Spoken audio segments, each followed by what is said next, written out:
Jo, ljudi, evo nas, znači, još jedan novi dan kao novi milioner, kao što možete vidite.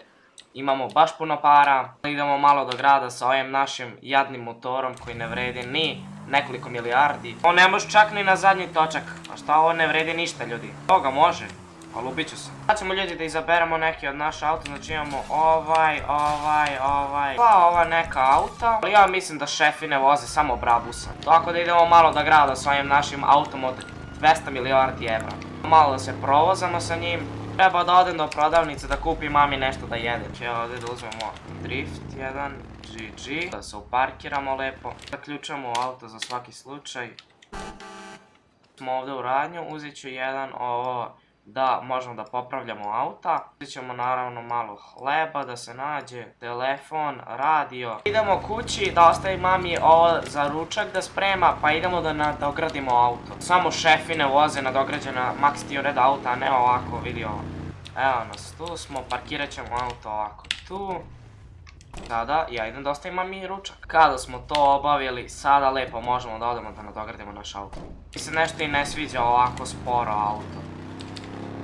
Vidite, ovo ima full panel, sve lepo sređeno. Sada imamo mi dosta do tamo da se vozimo, tako da idemo ovako. Opa. I izgubio sam kontrolu. Zato mi trebaju novi armatizeri. Stižemo tamo čim kažete mak. Ne, zašto sam ovo uradio?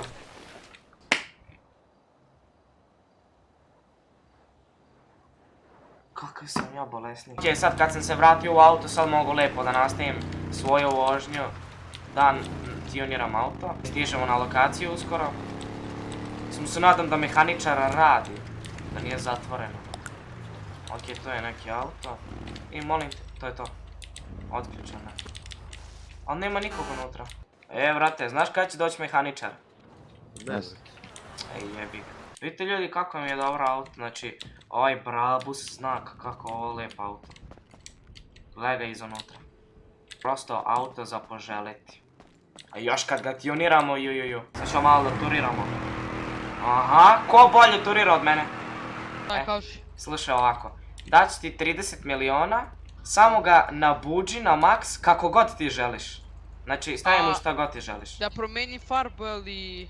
Da, to jest ne, ostavi ga crnog i zatamni mu staklo skroz. Ajde. Mi smo njemu sada rekli da on nabuđi auto, tako da neću gledati. I rekao sam mu samo da stakla na max. Ajde vidimo šta će on to da uradi. Dobro. Vidimo da li možemo da primetimo neku promjenu. Ti ga. Hvala, brati. Možeš samo ove stakla da zamagliš skroz. Zamagliš, lomao. Ovaj majmun mi je udario auto. Aj, daj mi 10 miliona. Čekaj. Vidimo kako je on to njega tunirao. Znači... ne vidi se ništa kroz stakla. Ja mislim da ovo ide 1000 na sat. Šta mislite, koliko će ovo ići? Jer ja već osjećam kako ovo brzo. 100, 200... la, druže, ovo će ići 1000. Da vidimo koji mu je top speed. 200. Dobro. Ajdemo. 250. Samo ovako, loma. Idemo 300, dobro. Ne! Okej. Nema veze, GG. Vi, ljudi, u sljedećoj epizodi možda i neki novi auto i vi da izaberete tačno šta da nabuđemo. Evo, sad ćemo da vidimo maksimalnu brzinu. Ja mislim da je max 300. Šta ima ovdje? Ništa. Upalio sam duga svetlo da bi mogao da vidim. Iskreno, ljudi, ocenite izgled auta od 1 do 10. Kao što možda vidite, auto ovako izgleda. I to su otprilike vidljive promjene. Idemo, ima nešto u gepeku. Sređen gepek. Stevan, log. Izunutra je li nešto radio, sad ćemo to da vidimo. Izunutra, ništa izunutra. Mislim da je vreme uskoro, ljudi, da idemo da spavamo. Imamo telefon. Jebe ga, ljudi, ko još ne drži telefon dok vozi, znači mora to malo. Ok, šta sam teo? Idemo na App Store, treba nam Instagram, znači trenutno skidamo Instagram, treba da downloadujemo. Ok, ne, samo malo da se slupam. YouTube nam treba. Treba nam, šta nam treba još? Instalirao sam Instagram. New account. Ok, ne! Eto šta se desi kad koristite telefon i vozite. Ljudi, evo, zapratite me na Instagramu, evo ovako se zovem. Account, my account, dobro. Changing the avatar. Što da se slikam? A kako da se slikam?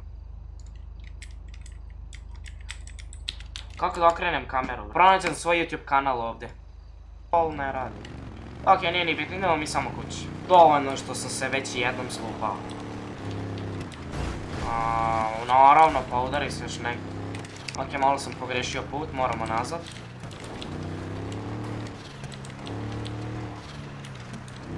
Ovdje drift jedan. Ljudi misle da sam se izgubio, ne znam gdje mi je kuća. Evo je moja krasna kućica. Ugasimo lijepo svetla, izađemo i sad lagano ljudi idemo kući. Nadam se da se svidio ovaj video, ako želite part 2 pišite dole u komentare, bacite like i subscribe i mi se čujemo u sljedećem videu. Ćao!